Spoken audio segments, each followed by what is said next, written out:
Hi hello friends, ಎಲ್ಲರಿಗೂ ನಮಸ್ಕಾರ. ಭುವನಗಿರಿ ಭುವನೇಶ್ವರಿ ಚಾನಲ್ಗೆ ಸ್ವಾಗತ. ನಾನು ನಿಮ್ಮ ಸಂಧ್ಯಾ. ಇವತ್ತು ಕ್ವಿಕ್ಕಾಗಿ ಇನ್ಸ್ಟೆಂಟಾಗಿ ಸಾರು ರೆಸಿಪಿ ಹೇಗೆ ಮಾಡೋದು ಅಂತ ನೋಡೋಣ. ಜೊತೆಗೆ ಈ ಸಾರು ರೆಸಿಪಿ ತುಂಬಾ ಈಸಿಯಾಗಿ ಮಾಡ್ಕೋಬೋದು.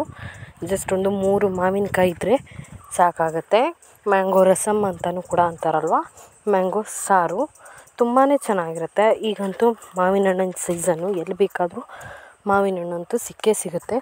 ಸ್ವಲ್ಪ ಹುಳಿ ಇರೋ ಮಾವಿನ ಹಣ್ಣಲ್ಲಿ ಈ ಥರ ರಸಮ್ ಮಾಡಿಕೊಂಡ್ರೆ ಊಟಕ್ಕೆ ಕೂಡ ತುಂಬಾ ಒಳ್ಳೆ ಟೇಸ್ಟಿಯಾಗಿರುವಂಥ ರೆಸಿಪಿಯಾಗಿರುತ್ತೆ. ಜೊತೆಗೆ ಕುಡಿಯೋದಕ್ಕೂ ಕೂಡ ತುಂಬಾ ಒಳ್ಳೆ ಟೇಸ್ಟಿಯಾಗಿರುತ್ತೆ.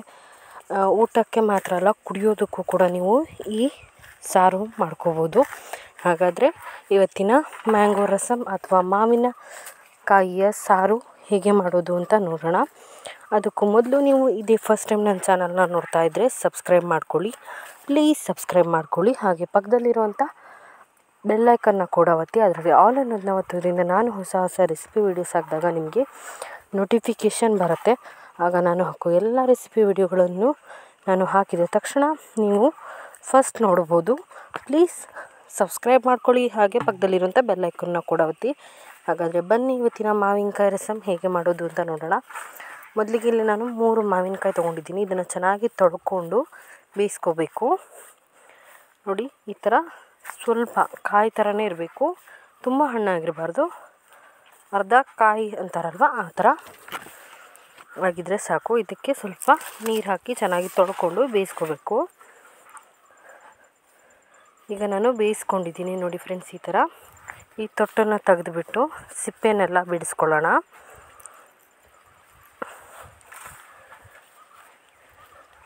ಈ ಥರ ಬೇಯಿಸ್ಕೊಂಡು ನೀವು ಸಾರು ಮಾಡೋದ್ರಿಂದ ಶೀತ ಕೂಡ ಆಗೋದಿಲ್ಲ, ಜೊತೆಗೆ ಟೇಸ್ಟ್ ಕೂಡ ತುಂಬಾ ಚೆನ್ನಾಗಿರುತ್ತೆ. ಕುಡಿಯೋದಕ್ಕೂ ಅಷ್ಟೇ ಫ್ರೆಂಡ್ಸ್, ತುಂಬಾ ಒಳ್ಳೆ ಟೇಸ್ಟ್ ಕೊಡುತ್ತೆ ರಸಮ್ ಕೂಡ. ಈಗ ಇದನ್ನು ನಾನು ಬಿಡಿಸ್ಕೊಂಡಿದ್ದೀನಿ. ಹಾಗೆ ಒಂದು ಪಾತ್ರೆಗೆ ಹಾಕ್ಕೊಂಡು ಅದಕ್ಕೆ ಸುಮಾರು ಒಂದು 3 ಲೋಟ ಆಗೋಷ್ಟು ನೀರನ್ನ ಹಾಕಿಬಿಟ್ಟು ಚೆನ್ನಾಗಿ ಗ್ಯೂಚ್ಕೋತಾ ಇದ್ದೀನಿ. ಆ ಸಿಪ್ಪೆಯಲ್ಲೂ ಕೂಡ ನೋಡಿ ಈ ಥರ ಸತ್ವ ಇರುತ್ತೆ ಮಾವಿನ ಹಣ್ಣಿಂದು, ಅದು ಕೂಡ ಬಿಡೋ ಥರ ಚೆನ್ನಾಗಿ ಗ್ಯೂಚ್ಕೋಬೇಕು. ಈ ಥರ ಮಾವಿನ ಹಣ್ಣನ್ನು ಚೆನ್ನಾಗಿ ಗ್ಯೂಚ್ಕೊಳ್ಳೋಣ. ಈ ಸಿಪ್ಪೆಗಳನ್ನ ನಾನೀಗ ತಕ್ಕೊಂಡಿದ್ದೀನಿ. ಈ ಮಾವಿನ ಹಣ್ಣಿನ ಗೊರಟೆ ಏನಿದೆ ಅದನ್ನು ಕೂಡ ನಾನು ಈ ಥರ ಚೆನ್ನಾಗಿ ಗ್ಯೂಚ್ಕೋತಾ ಇದ್ದೀನಿ. ಈ ಥರ ನೀವು ಚೆನ್ನಾಗಿ ಗ್ಯೂಚ್ಕೊಳ್ಬೇಕು. ಗ್ಯೂಚ್ಕೊಂಡು ಅದನ್ನು ನಾನೀಗ ತೆಗೆದು ಇಟ್ಕೊತಿದ್ದೀನಿ. ಯಾವ ಮಾವಿನ ಹಣ್ಣನ್ನು ಕೂಡ ಯೂಸ್ ಮಾಡ್ಬೋದು. ಸ್ವಲ್ಪ ಹುಳಿ ಇರೋವಂಥ ಮಾವಿನ ಹಣ್ಣು ಆದರೆ ರಸಮ್ ತುಂಬಾ ಟೇಸ್ಟಿಯಾಗಿ ಬರುತ್ತೆ.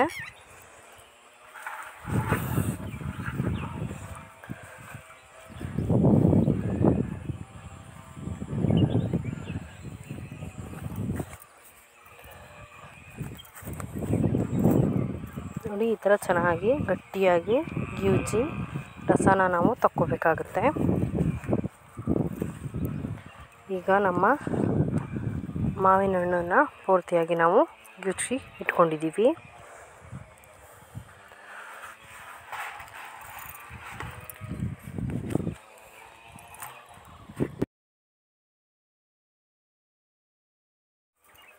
ಈಗ ಇದಕ್ಕೆ ನಾನು ರುಚಿಗೆ ತಕ್ಕಷ್ಟು ಉಪ್ಪನ್ನು ಹಾಕ್ಕೊತಾ ಇದ್ದೀನಿ.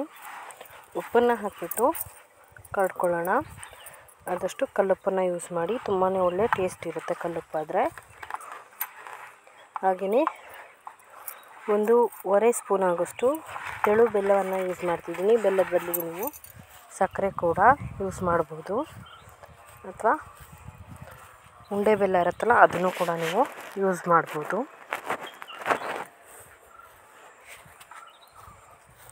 ಬೆಲ್ಲನ ಹಾಕಿದ ನಂತರ ಚೆನ್ನಾಗಿ ಒಂದು ಸಲ ಕೈ ಹಿಡ್ಕೊಳ್ಳಿ, ಬೆಲ್ಲ ಕರಗಬೇಕು. ಈಗ ಒಂದು ಮಿಕ್ಸಿ ಜಾರ್ನ ತೊಗೊಂಡಿದ್ದೀನಿ. ಅದಕ್ಕೆ ಸುಮಾರು 1 ಕಪ್ ಆಗೋಷ್ಟು ಕಾಯಿ ತುರಿ, ಹಾಗೆ ಸ್ವಲ್ಪ ಜೀರಿಗೆ, ಒಂದು ಅರ್ಧ ಸ್ಪೂನ್ ಆಗೋಷ್ಟು. ಇದನ್ನು ನುಣ್ಣಗೆ ರುಬ್ಕೊಳ್ಳೋಣ. ಇದನ್ನು ಇದಕ್ಕೆ ನಾನು ಈಗ ಮಿಕ್ಸ್ ಮಾಡ್ಕೊತಾ ಇದ್ದೀನಿ. ಜೀರಿಗೆ ಮಾವಿನಕಾಯಿ ಆದರೆ ನೀವು ಜೀರಿಗೆ ಹಾಕೋ ಅವಶ್ಯಕತೆ ಇರೋದಿಲ್ಲ, ಹಾಗೆಯೇ ಕಾಯಿನ ರುಬ್ಬಿ ಹಾಕ್ಕೋಬೋದು. ಈಗ ಅದೇ ಮಿಕ್ಸಿ ಜಾರಿಗೆ ಸ್ವಲ್ಪ ನೀರನ್ನ ಹಾಕಿಬಿಟ್ಟು ಮಿಕ್ಸ್ ಮಾಡಿಕೊಂಡು ಹಾಕ್ಕೋತಾ ಇದ್ದೀನಿ. ನೋಡಿ ಫ್ರೆಂಡ್ಸ್, ಈ ಕನ್ಸಿಸ್ಟೆನ್ಸಿಯಲ್ಲಿ ಇದ್ದರೆ ಸರಿಯಾಗಿದೆ. ಈಗ ಸ್ವಲ್ಪ ಎಣ್ಣೆನ ಇಟ್ಬಿಟ್ಟು ಸಾಸಿವೆ, ಜೀರಿಗೆ,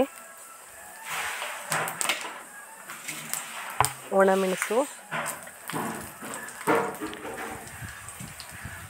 ಹಾಗೆ ಬೆಳ್ಳುಳ್ಳಿ, ಕರಿಬೇವನ್ನು ಹಾಕಿ ಚೆನ್ನಾಗಿ ಫ್ರೈ ಮಾಡ್ಕೊತೀನಿ. ಇದಕ್ಕೆ ಇಂಗು ಹಾಕೋ ಅವಶ್ಯಕತೆ ಇಲ್ಲ. ಇಂಗು ಹಾಕಿದ್ರೆ ನಿಮಗೆ ಮಾವಿನಕಾಯಿ ಟೇಸ್ಟ್ ಹೋಗ್ಬಿಡುತ್ತೆ. ಹಾಗಾಗಿ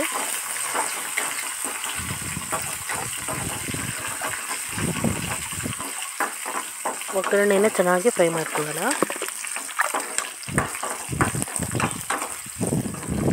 ಬೆಳ್ಳುಳ್ಳಿ ಸ್ವಲ್ಪ ಕಂದು ಬಣ್ಣ ಬರೋವರೆಗೂ ಚೆನ್ನಾಗಿ ಫ್ರೈ ಮಾಡ್ಕೊಳ್ಳಿ. ಈಗ ಇದು ಆಗಿದೆ.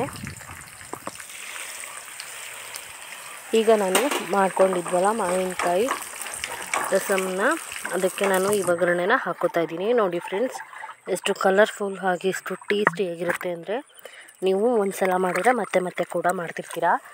ಅಷ್ಟು ಚೆನ್ನಾಗಿರುತ್ತೆ ಈ ಮಾವಿನಕಾಯಿ ರಸಮ್. ಈ ರಸಮ್ ಇಷ್ಟ ಆಗಿದರೆ ಒಂದು ಲೈಕ್ ಮಾಡೋದನ್ನ ಪ್ಲೀಸ್ ಮರಿಬೇಡಿ. ಲೈಕ್ ಮಾಡಿ, ನಿಮ್ಮ ಫ್ಯಾಮಿಲಿ ಫ್ರೆಂಡ್ಸ್ ಜೊತೆಗೆ ಶೇರ್ ಮಾಡಿ, ಹಾಗೆ ಕಮೆಂಟ್ ಕೂಡ ಮಾಡಿ. ಇದೇ ಫಸ್ಟ್ ಟೈಮ್ ನನ್ನ ಚಾನಲ್ನ ನೋಡ್ತಾ ಇದ್ದರೆ ಸಬ್ಸ್ಕ್ರೈಬ್ ಮಾಡಿ, ಹಾಗೆ ಪಕ್ಕದಲ್ಲಿರುವಂಥ ಬೆಲ್ ಐಕನ್ನ ಕೂಡ ಒತ್ತಿ. ಇದೇ ಥರ ಹೊಸ ಹೊಸ ರೆಸಿಪಿಗಳಿಗಾಗಿ watching Bhuvanagiri Bhuvaneshwari channel. Thank you so much. ಹೋಗಿ ಬರ್ತೀವಿ. ನಮಸ್ಕಾರ.